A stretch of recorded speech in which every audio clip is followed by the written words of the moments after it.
It's your boy, the dropper, back with another one once again.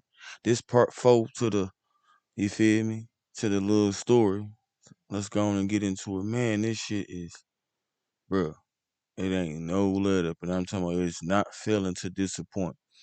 And don't think because I really ain't, you feel me, saying nothing that I'm not, you feel me, but it's just, I prefer to let the shit get heard more so than to be just, you know what I'm saying? Because man, this shit is wild, and it just to show you that how people really be and to show you the real nature of people and to show you that trusting in people ain't never been good for nobody for real anyway. So you better off putting your trust in God, bro. You feel me? But without further ado, let's go on and get into it. This is part 4 of why I don't talk to nobody I'm related to. So at this point, my sister me out. She's talking bad about me. This is my little sister to people about like how I'm popping the beans, how I do tarot cards. I've had to get beans for her. She's taking them a time or two. On top of that, she pays somebody faithfully to do tarot readings for her. So I'm just confused. Also, at the time, I was talking to my real dad and my stepmom. Now, my real dad has always been emotionally unavailable. And my stepmom used to try to fill in the gap for him. So my stepmama telling me all this stuff my mom was telling her. She telling me how my mom been telling her about my TikTok and how my TikTok just looked like they literally said I'm talking about God too much. Also, it's noted at this time, towards the time like I was getting kicked out of my sister's house, I was sober. Like I stopped popping the beans. Ain't never no such thing as talking about God too much. We probably don't talk about him enough to be truthful. You know what I'm saying? Ain't never no, oh, you, somebody get to saying that, you got to get away from them type of people. Yeah,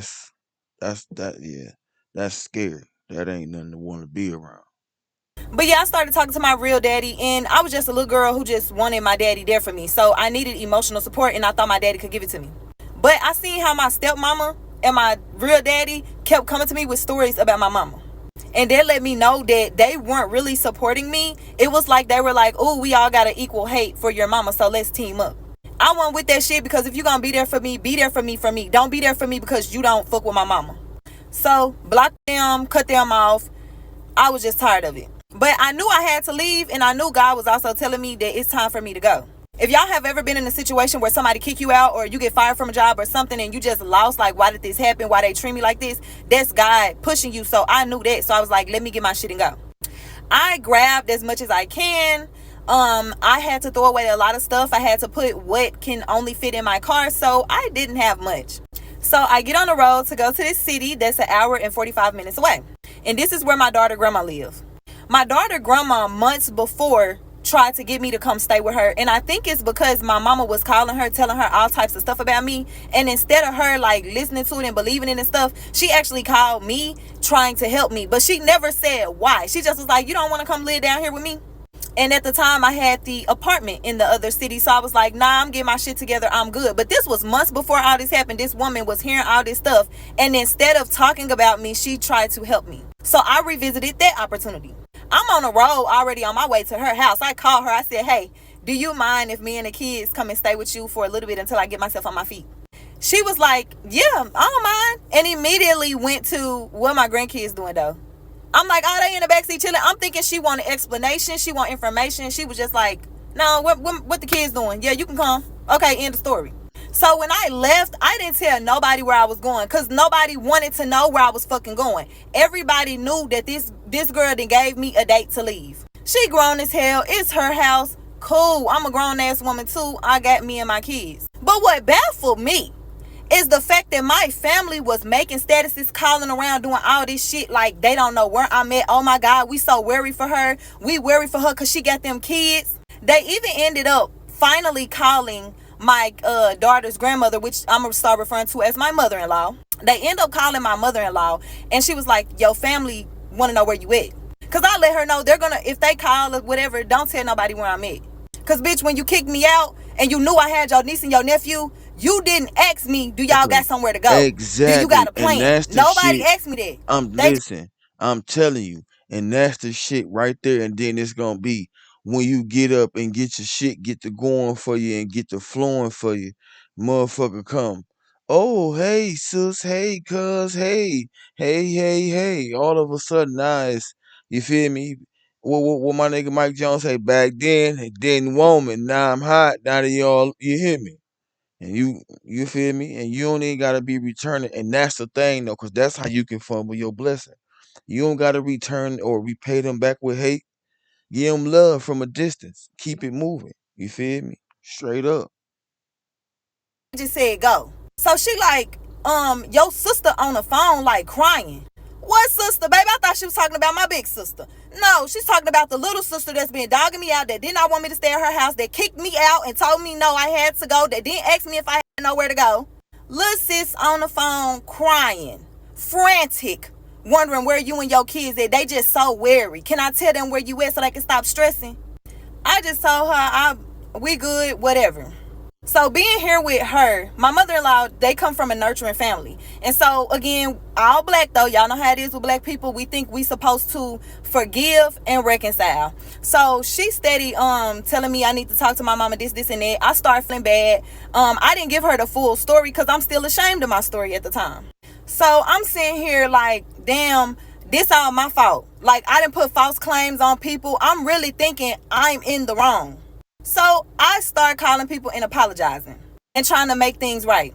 I'm giving this part to y'all raw and real because this shit happened when you're trying to disconnect from your family. You will go back. And yes, I get people gonna judge me, but I've already judged myself for this shit, which is why I'm able to tell my story. So in the midst of talking and getting close with people, I got two cousins who end up moving here too, to the same city that I'm in with my mother-in-law. So I start reconnecting with them. I sit with them and I'm telling my cousins the story and they letting me know, they like, hey, we always stood beside you. The shit made sense to us. They the ones who like, yeah, keep in mind this man only talk to little kids. Like he only be around little kids. Then one cousin said, you don't remember when you was little, you and another cousin used to argue about Red like flags. him being y'all boyfriend. I said, what? Which is why memories are so important. Getting your memories You hear back me? are so What the fuck? Like, where's the what is what the look? I can't. I'm talking about this shit is stupid. Th- th- I'm talking about there is no way at every fucking function we have, and this motherfucker come to the function. He's sitting and in the kid's face the whole fucking time, every single fucking time, and ain't nobody got a problem with that. Ain't nobody got a problem with that. Ain't nothing alarming about that. This nigga don't conjunculate with none of us. He don't politic with none of us. You feel me? He don't kick it with none of us. Not the adults, but he sit and he constantly kick it with the kids. He's always in the kids' face. What the fuck is going on? Like, come on, bro. Hell no. Hell no. important. But she was like, yes, I remember y'all used to fight over whose boyfriend is he. Then I got a cousin in Atlanta that was telling me like, I don't like how he had y'all sitting in his lap. Like he just give me weird vibes. So I was able to come to that conclusion because Cause I sat with them. I was like, and it's crazy that she said that because I ain't gonna lie. That's like, and that's kind of how it be like when it come to like with my goddaughters and shit like that, nieces and all that. I don't really like all that. You can sit on my knee and shit, but all that, no, we ain't doing that shit. Cause that's, you feel me? Hell no, it's just protocols or some shit. You feel me? Like nigga, these my babies, so the fuck I look like trying to, oh bro, hell no, niggas is overly weird. y'all, this shit still don't feel right. Then they came out with that story. So God was just like, trust yourself. You were never wrong. So I cut my family off again.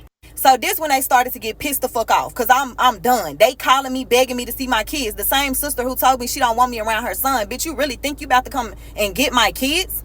Then this cousin, one of the cousins telling me conversations between her mama and my mama. People still claiming, yeah, I can tell she popping them beans by the way she still talk on TikTok. Which I don't got shit to prove to nobody. But it's just so crazy to me that when I talk about God so much, people are saying like something is fucking wrong with me. So it's also important to note that my mama don't fuck with nobody who fuck with me at this time. So this cousin, my mama couldn't stand her because this cousin like supported me. But this same cousin was telling me how my mama and her mama was having conversations. And I got sick of it. I can't even properly heal because people steady bringing me shit. Then I thought to myself, I'm not worried about her telling my mama nothing because They don't fuck with each other. It's the fact that you could tell your mama something and your messy ass mama is gonna go to my mama and tell her something. So my grandmother's kids, they all messy as fuck. It's like they're the bone carriers in the family, and it comes down to the grandkids, and then we all just fight. So I had to cut her off because I was like, nah, I gotta confuse the enemy. You can't confuse the enemy when they know all your business. So at this point, I done cut sisters off, brothers off, everybody. I done blocked everybody's number. I'm only talking to my grandma from my family. I told you I don't talk to my stepdaddy, my stepmama, like nobody, no cousins, nothing. I'm only talking to my grandma. Then my grandma called me telling me about people business, like, yeah, so-and-so got a new car and your other sister got a house and da-da-da-da. And I know she didn't mean nothing by it, but again, in order for me to confuse the enemy can't know my business. Then I thought to myself, if you telling me all the stuff that's going on in their life, I know you telling them the stuff that's going on in my life. And I get that you actually happy for me, but you're still telling them stuff about me. So I had to cut my granny off. So now I'm only talking to my mother-in-law. But it's to the point that they're contacting her. Like my mama and them contacting her, and I had to tell her, and she telling me stuff that my mama putting on her statuses. My mama got sob stories talking about I'ma always love my grandkids, yada yada yada. So I asked her to stop telling me stuff that my mama saying, like block her if you have to, because I don't fuck with them. Stop telling me stuff. So she respect my boundaries. We move on. Why the fuck she get an inbox from my older sister, cussing her out, talking bad to her? She's basically telling her, you started all of this, you making this shit okay, as if she's telling me to stop talking to my family. So I'm thinking at the time, silence is my best weapon. So I just ignore it. I told her, like, just block my sister, whatever. Then my mama come knocking on this woman's door on a random fucking day. If you really want a relationship with me, you would have texted that woman. You got her information. You would have texted her, called her, and said, hey, can I stop by y'all house? Y'all, she pops up Fucking randomly at this woman's house. I stay in my room. I'm just like, I ain't with the fuck shit. I don't want nobody talking to me. Leave me alone. Again, I felt like my silence. I didn't want nobody talking to me. So at the time, I felt like the silence was my best weapon. So I just stayed in the room. But God was telling me my mama is a bully and I need to stand up to that bully. So I ended up texting her saying, I don't want a relationship with y'all. The family that I create is my family. I don't need y'all no more. I'm fucking 29 years old. Leave me the fuck alone. So the way she responds is what that means. This woman tells me, get ready because she's going to take me to court for grandparent rights. What the fuck? I couldn't do nothing but cry right then because I needed to see her in that light. That I didn't cuss. I'm gonna tell y'all, I didn't cuss my mama out when I'm telling y'all what I told her. Because I'm at the point in my life where I'm healing. So I'm just like, hey, I have my own family. And as you should. You shouldn't though. Nobody should. I don't feel. I feel nobody should cuss their parents out, mom or dad. No matter the situation, your best thing will be is always to just fall back. You can love them from a distance. Long handle spoon. That's what my grandma used to tell me. You can love a person with a long handle spoon, and that's cool. You know what I'm saying? But disrespecting your parents and all of that, that ain't doing no good for you. That's that's blocking your blessings and you feel me, bringing harm to you because God looking at you. I'm telling you, God looking at you, you know what I'm saying? Because you know what he said about it, just the same as he said with the parents too. So, yeah, you be better off doing just that, cutting them off, leaving it be, and letting it be how it be if it gotta be like that. If we can't, you know what I'm saying, reconcile it in the right way, then it's gotta be how it's gonna be. Straight up. Like we good, but she responded saying that, and they let me know you don't want a relationship with me, you want a relationship with those kids. And y'all gotta be fucking crazy to think that y'all about to have a relationship with my kids and not with me the way y'all dog me out because I don't want a relationship with y'all. So at this point, she's told me and my mother-in-law she's gonna take me to court. It's really like she just don't want to see me happy. So to be continued.